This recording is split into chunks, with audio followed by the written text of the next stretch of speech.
This is the Our York Media Podcast, an audio and video production that features the good news makers of York County, Pennsylvania. I'm your host, Rebecca Hanlon.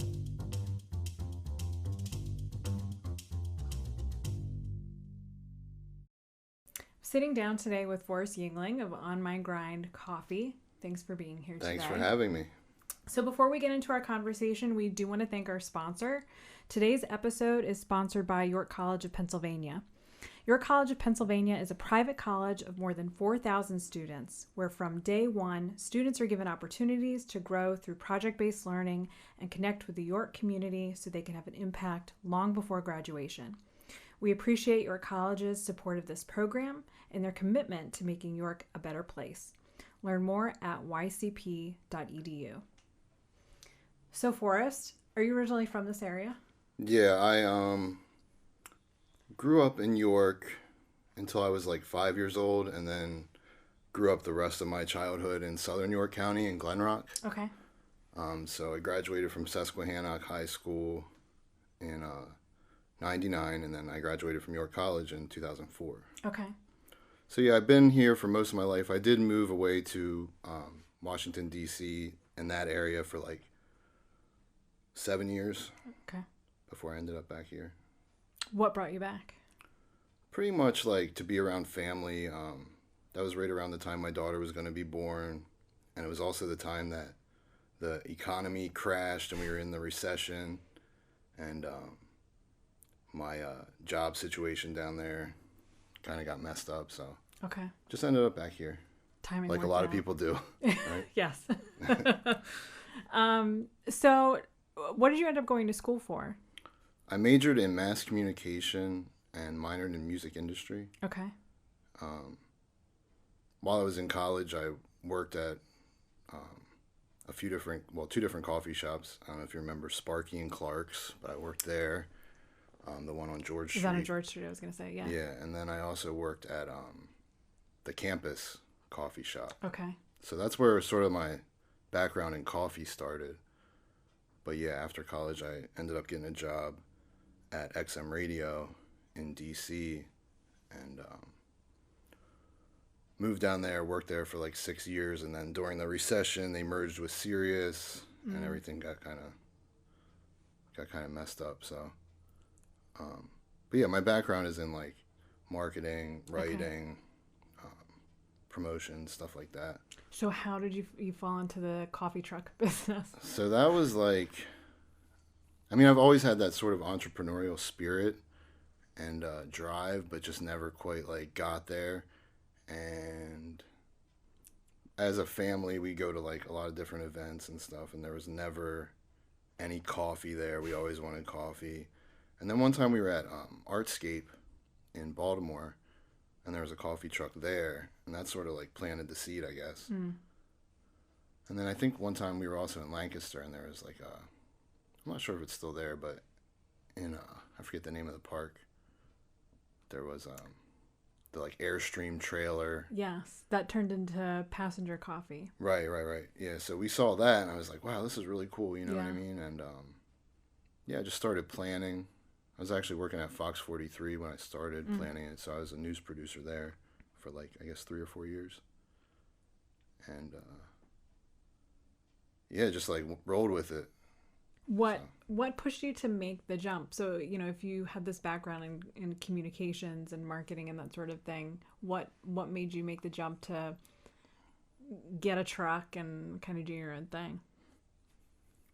I mean, honestly, sort of just like tired of working for the man, tired of working long hours, being stressed out, and not being like fairly compensated for it. So, yeah, I just always wanted to do my own thing. And then like, we have 2 kids. It's hard to, like at the time I was working at this company in Harrisburg where they were very like strict on their attendance policies, and I was driving like an hour to get there. And then with 2 kids, you know what I mean? You never know what's going to happen or if the weather's bad. And like, I just got tired of the stress of like working for somebody else. Had you dabbled in coffee before? Was it kind of like the first thing? I mean, how do you come to that idea? You know, you're working in a regular job.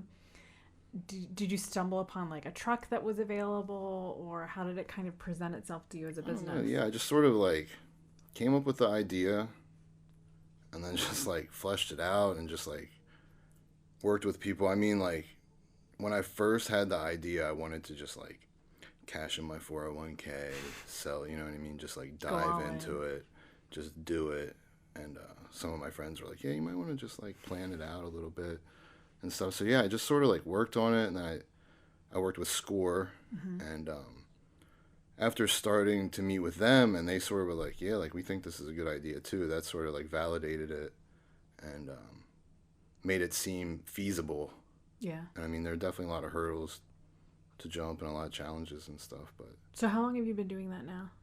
like 2.5 years. Not quite 2.5 years, a little bit less than. So tell us a little bit about what you do with it then, or where you go. What's your bread and butter? I do a lot of different stuff. I stay really busy. Like the winter and stuff slows down a little bit, just because there's not as many events and stuff. But I do a lot of events. I do fundraisers. I work at a lot of schools, weddings, parties. Pretty much like, I mean, I'm like pretty flexible and open to try out anything and see what works. I mean, that's what a lot of the first year was, just trying to figure out like what events work and, what doesn't work. But yeah, I mean, I do a lot of stuff. Like one of the coolest things is that I've been able to do a lot of like fundraising stuff, and like I try to help out the recovery organizations. Like I do stuff with Not One More, Life Speaking, Hope for Today. I've done a lot of stuff like that where I'll donate like 10% of sales for the day back to the organization or like the PTO or school. So it's kind of cool that I've been able to like, work that into the business model. And some of those organizations, I mean, those missions, they're very personal for you, right? Can you talk a little bit about that? Yeah, so I mean, I'm a recovering addict. I've been clean for like 7.5 years.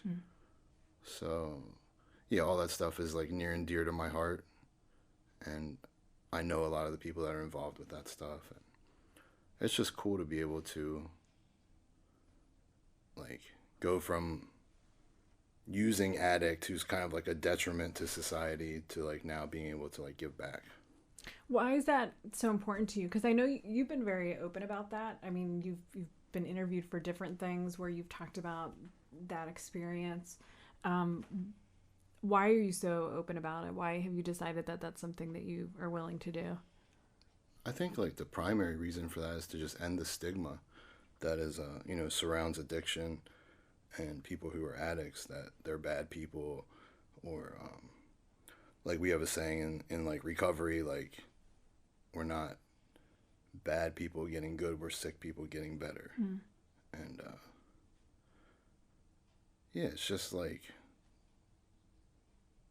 there's this negative stigma around addiction, and I like to show that we can be like, a positive, productive member of society and be successful. So other than kind of the charity things that you volunteer at, or you have the truck at, or you give some proceeds to, are there other things that you've done to kind of help with that stigma as well? Obviously just talking about it is kind of a huge way to do it, but are there other things that you've made an effort or done in regards to that? Yeah, I mean, I think like talking about it is like the biggest thing, just to like, a lot of people wouldn't think that like this person who is like successful in society used to be like a hopeless junkie, you know what I mean? So I think that's like the biggest way, just to be an example and raise awareness about it. The whole conversation about stigma for me is very close to something that I've been doing. So I'm involved with the Junior League of York, and we just selected a focus area of assisting people that have been impacted by substance use. And so we've been having different speakers from Not Want More and other organizations to talk about what it is that they do. So I feel like it's it's been on my radar a lot. But what do you think, maybe related to that conversation, can still be done or still needs to be done from your perspective? Because yours is going to be different than others because you've been there and lived it.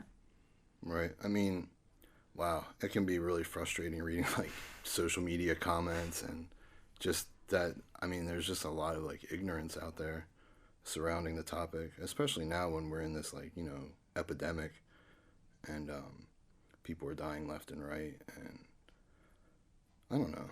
Like, I don't know what the solution is per se. I wish I did, but I wish somebody did. But yeah, I just think that like raising awareness about it is just important. And like, I don't know, it's really challenging because like, for example, like people like Facebook commenters, like you're like I've learned, yeah, like engaging with them is usually pretty useless and pointless. But just when people say ignorant stuff about Narcan giveaways and stuff like that, and I think that most people have been like personally, at least some way personally impacted by addiction in their family or friends. Like, I just don't, it's frustrating to know that stuff still exists after everything that's been happening the past few years. Were you living in this area when you were going through your primary addiction years? Yeah, like this area, and when I was in DC. Okay. What was a turning point for you? Turning point, I mean, the birth of my daughter was a huge one. Mm-hmm. Like, she was 1 when I got clean.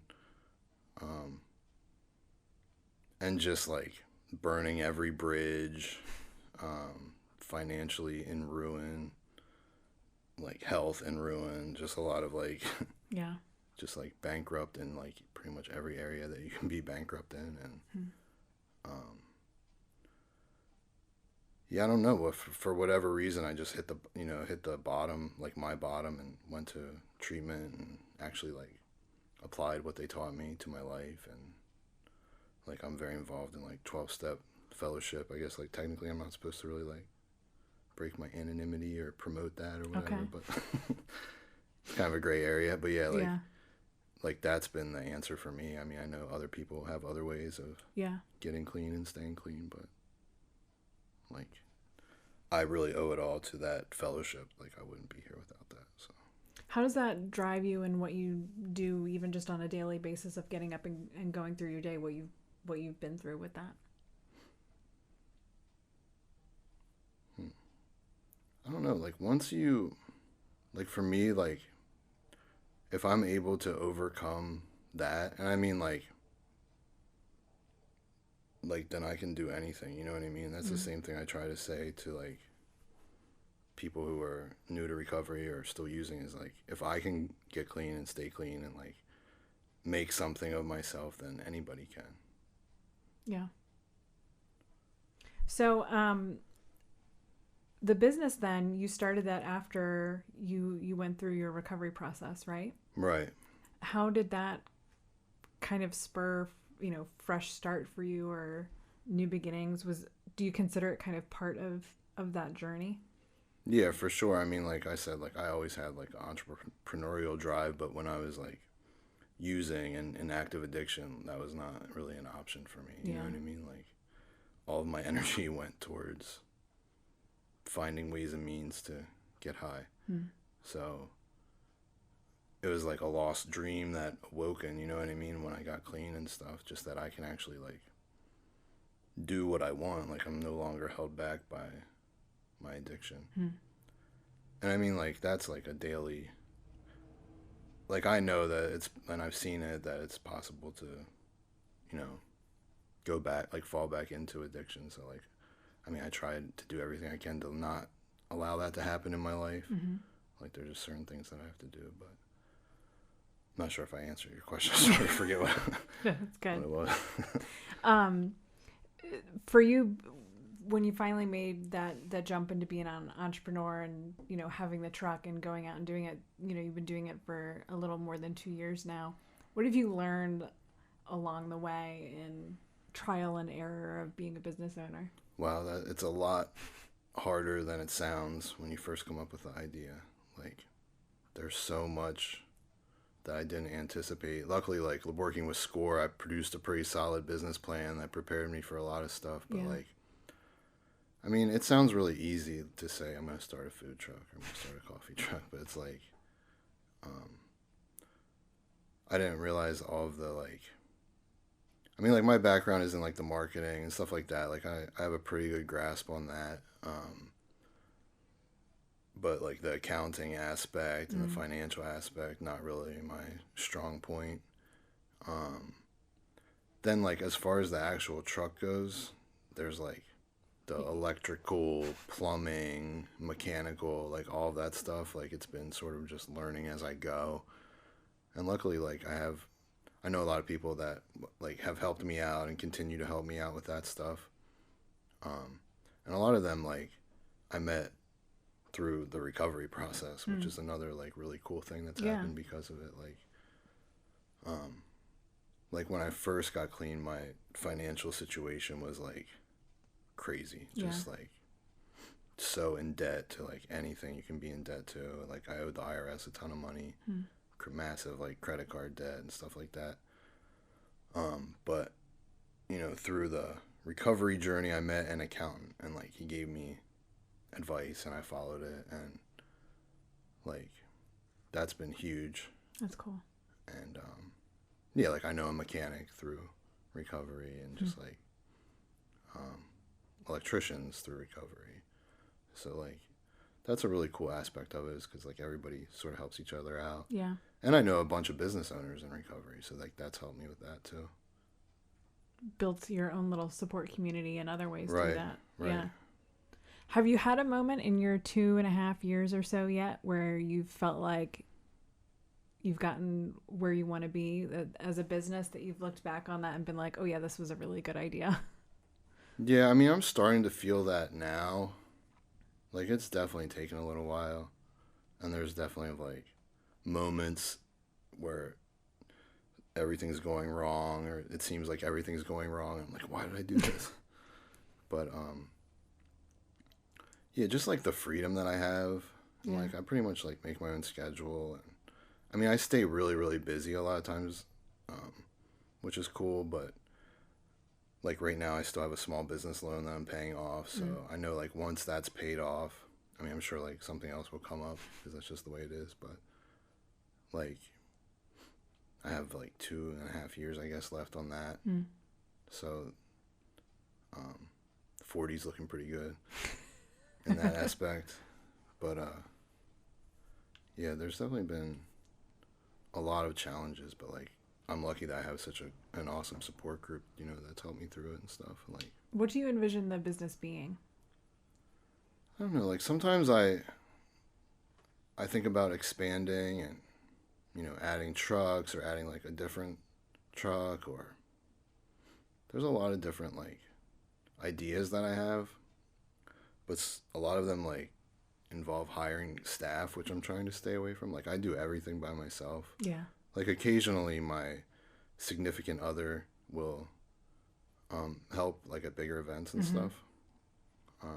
But like ultimately I really want it to be a family business. Like it's not quite there yet. Yeah. That she can quit her job and work with me. But like my daughter works with me, like she's 8, but she during the summer she'll go for like 2 hours with me to events, and she does like the cashier duties and stuff, and that's really cool. Yeah, that's fun. And I mean, I don't want them to like force them to do, and we also have another daughter that's 5. She's not quite there yet with helping, but she wants to as of now, you know. But yeah, I don't want to like force them to do it if they're not into it, but right. Ideally for me, like I just want it to be us. Like pretty much every business owner that I know, staffing is like their number one pain in the butt, you know? So I'm trying to like avoid that. Yeah. As much as I can. When you need it, you'll know. Right. Yeah. And there's definitely times where I'm like, this is crazy. I can't do this by myself. But yeah, I know like I said, in the winter, it's like everything's going to slow down a little bit. And that'll be sort of my time to relax. And I know like once I have the loan paid off financially, it would be a little more feasible to like not really work during the winter and like sort of just do choice events. And The stuff. pressure's not there. Right.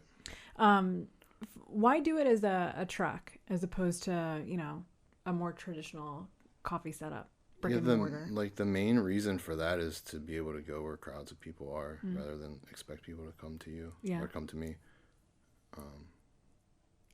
And so far, I mean, that's been a pretty cool concept because like a lot of times when I go to events, it's like certain events are crazy. I mean, it's really awesome. And it's really cool to have like the support that I've had.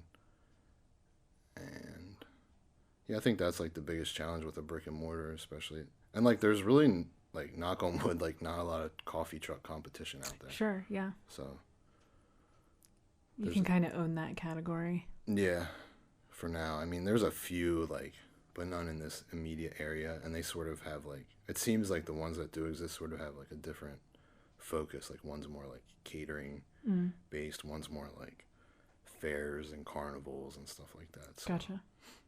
And they're not like in York, so for now it's been pretty cool that there's not a lot of like competition, and I can like partner up with like other food trucks that like if we complement each other, and done some cool like breakfast events with other food trucks and stuff. That's like cool. That. Yeah. Nice. What's been your favorite event to do? Wow, favorite event. There's like a lot. That's a hard one. The first year, which doesn't exist anymore, was the Ferry Festival in Glen Rock, which was awesome. And like we had a nonstop line for all 3 days straight. Like it was crazy. So like financially it was a really awesome event. And just like cool to see all the people dressed up. You know what I mean? It was just like, it's different. Yeah, different. The Ferry Festival that we did here, I'm not gonna say we did. The Ferry Festival that was put on at the Rocky Ridge Park this year, and which will be at Counselor Park next year, was really, really awesome and really fun too. But yeah, I don't know. I'm gonna have to say like the recovery stuff is really my favorite because I see a lot of people I know and just get that feeling like that, I guess like hope, and it's just a good vibe. I do the Not One More 5K every year. I guess this will be my 3rd or 4th year this year doing it. That's really one of my favorites. And like the first, I can't remember if it was the first or the second year I did it, was like pouring down rain, freezing, and like over 1,000 people still showed up, and it was like crazy, and everybody was falling in the mud, and like it was just cool. That's awesome. Yeah. That's pretty cool. But yeah, there's a lot. I don't know. It's hard to nail down a favorite. Yeah. And they sort of all run together too in my head at this point. You're just there slinging coffee, right? Right. A lot of times, like I'm like looking at the espresso machine the whole time. Like I'm not even like really like present. You know what I mean? I'm just in the zone. You've got a job to do. Right. That's fun. Awesome. Well, very cool. Well, Forrest, thank you so much for coming on and talking to us a little bit about your business. It was great to hear some of your background and what you've done. We appreciate it. Cool. Yeah. Thank you very much for having me. Appreciate it.